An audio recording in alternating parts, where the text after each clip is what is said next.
Welcome to this Peer Voice activity. To access the entire activity, including supporting material, go to www.peervoice.com/XZR.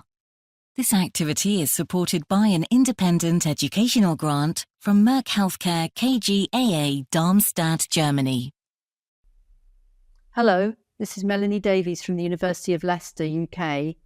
Welcome to this activity entitled Managing the Cost of Type 2 Diabetes, the Impact of Effective Use of Established Therapies.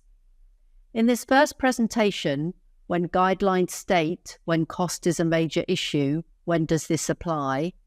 We will review the economic burden of type 2 diabetes medications and the importance of considering cost-effective treatment solutions. Joining me in the discussion is my esteemed colleague and dear friend, Leon Ji from the Peking University People's Hospital, Beijing, China. Welcome, Professor Ji. Hello, everyone. So first, I'm going to comment on the impact of healthcare budgets and the cost of type 2 diabetes to the healthcare system.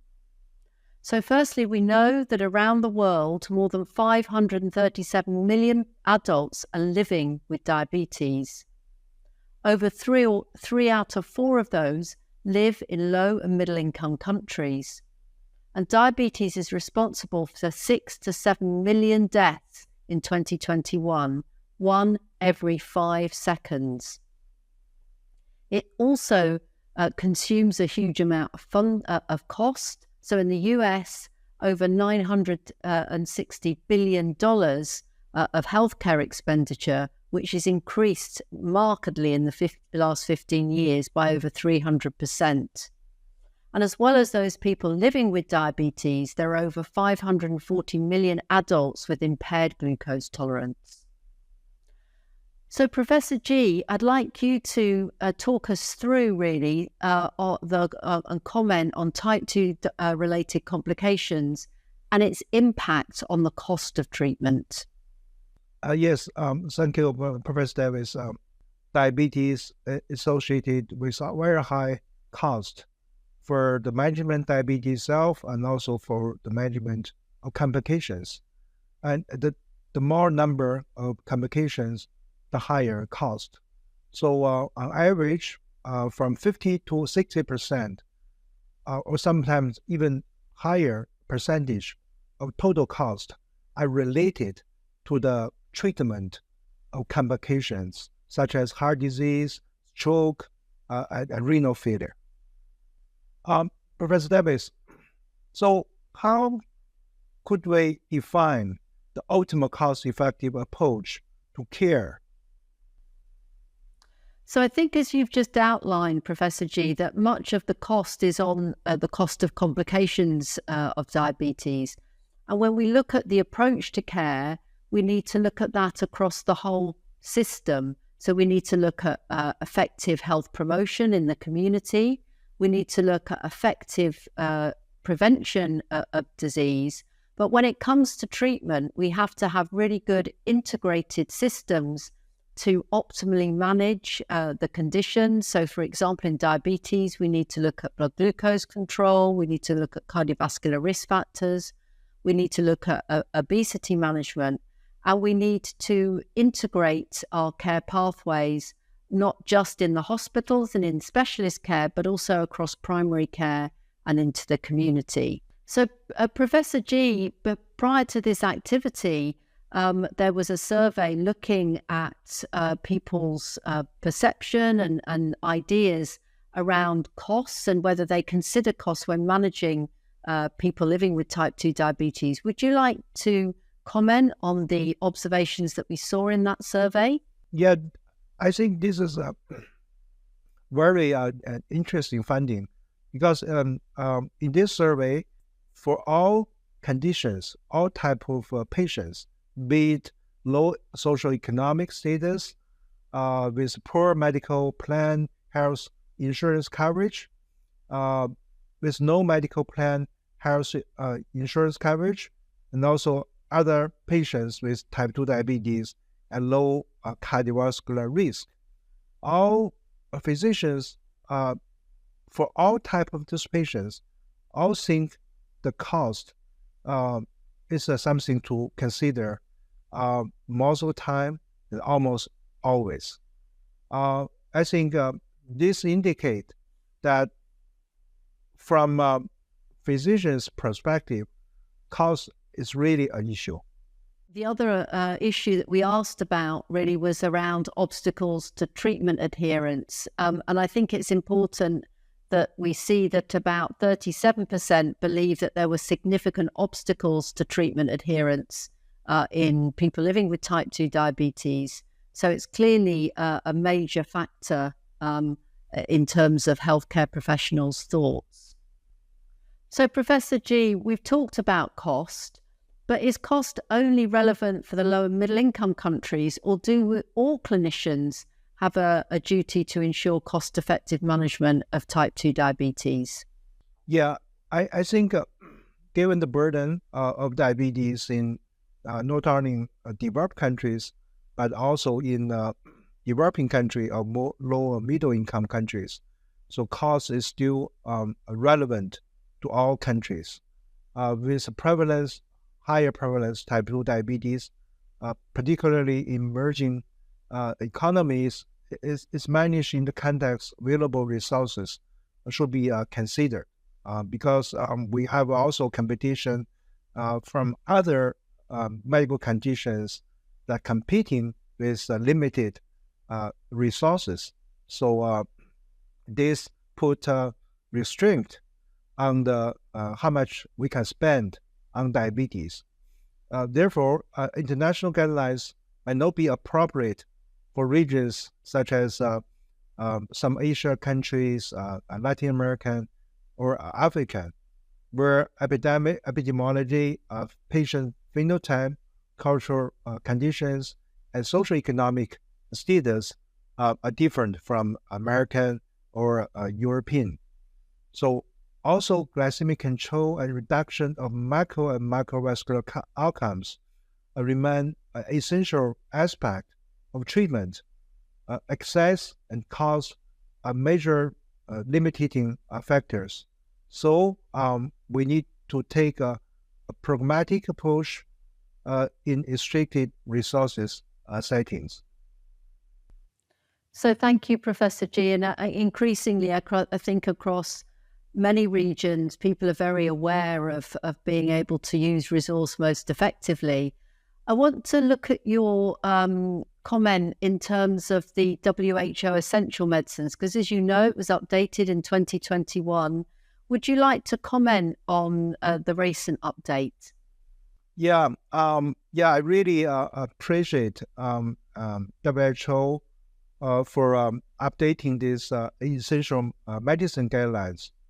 For example, they put the SGLT2 inhibitors, which has been shown through numerous clinical trials to reduce the risk of renal failure, heart failure, as well as cardiovascular disease and death. And so I think this is very good that can be used widely following the WHO recommendations. Also, I noticed that WHO has put some modern insulins, such as Degludec, into the list, which could provide a more effective and safer glycemic control. It's also a good move that WHO had encouraged the pharmaceutical companies that holding the patent for SGLT2 inhibitors to have a dialogue with developing countries to have a plan to manufacture and sell the patent medications such as SGLT2 inhibitor at a lower price to increase the affordability and also accessibility of this very important medicine. Professor Davis, how can clinicians optimize cost effectiveness while optimizing patients' outcome in type 2 diabetes? So I think it's really important that we think about the whole of the cost of type 2 diabetes, because whilst clearly the drugs and the acquisition costs of drugs is important, as you showed, the complications and the whole trajectory of diabetes has a huge cost, and therefore the earlier use of a more effective treatments may be in the longer term cost effective. But we need to target those treatments to the right people, and we need to make sure that we're choosing therapies that are the most cost effective but provide adequate efficacy, are safe and tolerable, because you may have a cheaper drug, but if people don't take it because of the side effects, then it doesn't lead to improved outcomes. So the acquisition cost is only one factor. It's an important factor, but we have to take it into account these other factors, including availability and also people's ability to remain on and be persistent with their treatments. Professor G, I just want to summarize what we've talked about in this brief discussion. So we've talked about the fact that type 2 related complications and the presence of multiple complications significantly increase the economic burden of diabetes beyond also clearly what's a burden to the person living with diabetes themselves. Diabetes continues to become much more prevalent, and its appropriate management and prevention are urgently needed to reduce the growing economic burden of the disease. And we need to take clinicians who are managing people living with diabetes need to take into consideration not just the efficacy and safety, but also be mindful of cost-effective prescribing when they're choosing and prescribing medicines for patients. Thank you very much. Thank you. Hello, this is Li Nongji from Peking University People's Hospital, Beijing, China. Welcome to the second presentation titled Established Medications for Type 2 Diabetes. Can they deliver on cost and outcomes? I'm very pleased that joining me in this discussion is my esteemed colleague and dear friends, Melanie Davis from University of Leicester, United Kingdom. Hello, Melanie. Hello, Leon. Before this program, we did a survey asking the physicians how often do they use the following pharmacologic treatment for the patients with type 2 diabetes who did not have previous cardiovascular events. So you can perceive from these statistics that most of them ranked the metformin, SGLT2 inhibitor, and GLP-1 receptor agonist as the agents that they can consider for type 2 patients, even without the previous cardiovascular events. They also consider insulin if there's a necessity for using it. But for the sulfonylureas, they give a very low priority for these agents, probably because of the higher risk of hyperglycemic and weight gain. We also asked another question, how important are each of the following factors when selecting therapies for patients with type 2 diabetes who have lower cardiovascular risk. You can see almost all the physicians put a potential to risk to reduce the risk of cardiovascular events, have a great weight loss efficacy, and greater growth or lower efficacy as their first priority. Also, they consider patients' preference and cost of medication as something that they need to be considered, classify them as very important or extremely important. Professor Davis, is early treatment with simple therapies like metformin and sulfonylureas still important? Yes, I think it is. And I think this is, if we look at data from the United Kingdom Prospective Diabetes Study, which was conducted, many decades ago now, and certainly when we really only had metformin, sulfonylureas, and insulin. But nevertheless, in these, newly diagnosed patients, it was shown that effective glycemic control based around metformin, SUs, and insulin was able to confer a benefit in terms of microvascular outcomes. And we also saw from longer term follow-up after 20 years that we started to see an impact on macrovascular disease.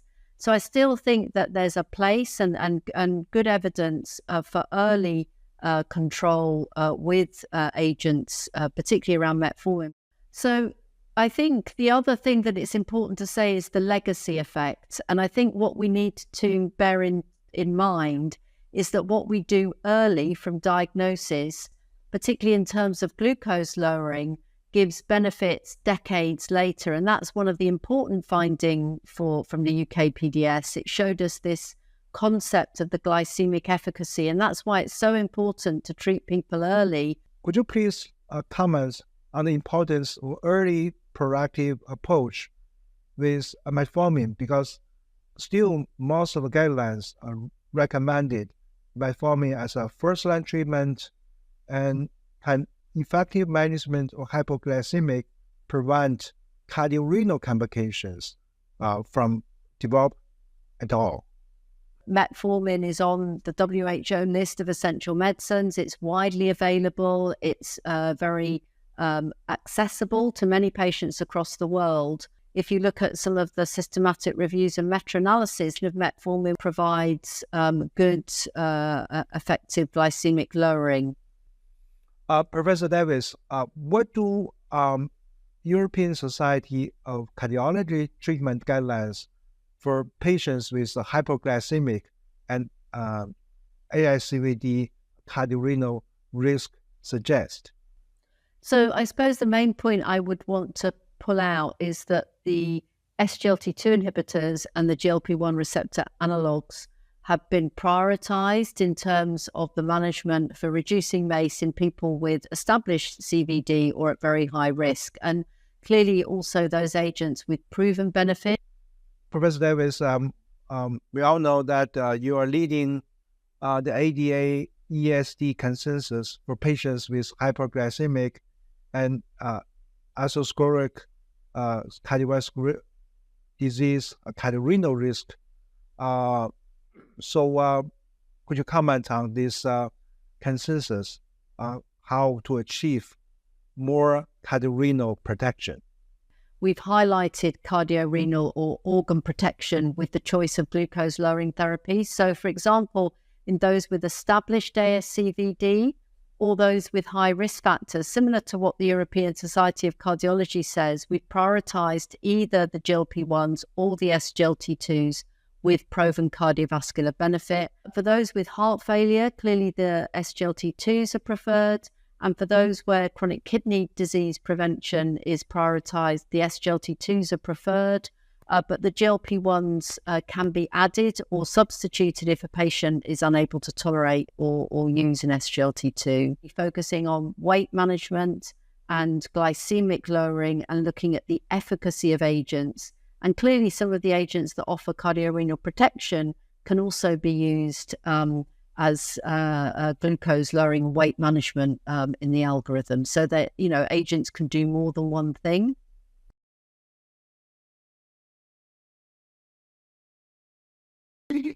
Professor Davis, from a diabetologist point of view, how to individualize the therapy and supportive care according to both patients and disease characteristics? So I think there's two broad approaches. I think one is the holistic approach, which means that now when we think about type 2 diabetes, we think about these four components. So the glycemic lowering is important, weight management has an increasing focus, but also the use of organ protective agents, which we've talked about, particularly around cardiorenal protection, and also holistic cardiovascular risk factor management, comprehensive management such as blood pressure, lipids, smoking, etc. But at a person level, I think it's the approach of putting the person living with type 2 diabetes at the centre of everything we do, thinking about their priorities, their preference, their setting, the cultural and socioeconomic setting that people live in, thinking about more the social determinants of health and conducting that decision, that circular decision cycle where we have a shared decision making, we agree a plan and we implement and monitor that plan. Because ultimately what we should aim to do is to optimize the quality of life of people living with diabetes and reduce the burden of complications. If people with type 2 diabetes identify and treated early, it's possible to avoid putting them on a high-risk trajectory for complications. And most guidelines recommend metformin as a first-line agent for patients with type 2 diabetes. We now have evidence that GLP-1 receptor agonists and SGLT2 inhibitors have shown a cardiovascular and renal benefit. We should take a patient-centric approach to guide the choice of pharmacological agents. Thank you. This has been an activity published by Peer Voice.